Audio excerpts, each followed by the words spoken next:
Kila mtu atumie akili yake. Kila mtu atumie akili yake. Kila mtu atawale uwezo na vipaji vyake. Kila mtu asiendeshwe na akili ya mtu mwingine. Kila mtu ameaminiwa na Mungu na anawajibika kwa Mungu kwa kila alichopewa.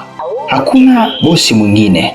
Bosi ni Mungu peke yake, na sote tunawajibika kwake ili kutoa hesabu ya kila amana aliyotupatia. Hivyo, wewe unayewataka watu wasalimishe matashi yao kwako, utawale vipaji vyao, tafadhali sana kuwa makini usije kujikuta unamfanyia Mungu fedhea.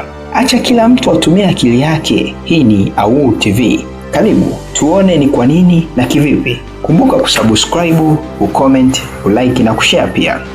Mara tu baada ya Mungu kuwa amemuumba mwanadamu, alimkabidhi bustani ya Eden, na miongoni mwa majukumu aliyompatia ni kuwaita wanyama majina. Hili ni swala lililohusisha matumizi ya uwezo wa akili kwa sehemu kubwa. Mungu alikuwa anauamini uwezo wa kiakili wa kiumbe aliyemuumba, ndiposa tunaona Adam akiwaita wote majina, tena bila ya kuyaandika popote, nayo yakawa ni majina yao hadi hivi leo.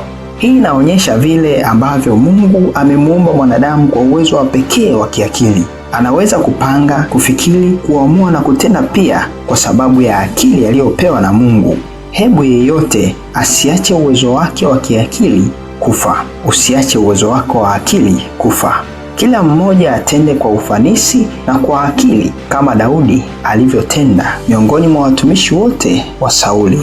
Mpango wa Mungu leo ni kwamba asiwepo hata mmoja anayetawala akili ya mwenzake. Kila mmoja amemuumba kwa kusudi lake, na akili yake ni moja ya nyenzo za kutekeleza kusudi hilo. Hivyo, maisha yeyote hayapaswi kuwa chini ya udhibiti wa akili ya mwingine. Hata hivyo, Mungu hajasema kwamba mtu yeyote ategemee akili zake mwenyewe.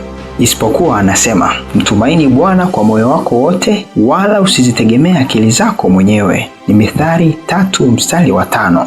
Hivyo, Mungu amekusudia kila mmoja atumie akili yake huku akishirikiana na yeye muumba. Yaani, asiwepo ambaye ni mvivu kufikiri, anayehitaji kupangiwa mambo yake na mwingine. Anahitaji kila mmoja atumie akili yake kuutafakari ukweli wake, yaani Mungu, na kufanya maamuzi thabiti ya kuufuata.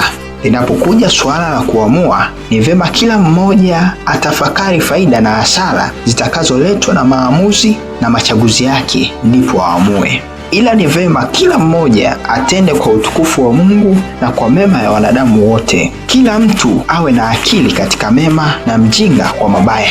Hii ni AWUU TV. Karibu zaidi kwa wakati mwingine. Usisahau kushare, kulike na kucomment pia. Na kama hujasubscribe, tumia wakati huu kufanya hivyo. Mungu akubariki, uwe na wakati mwema.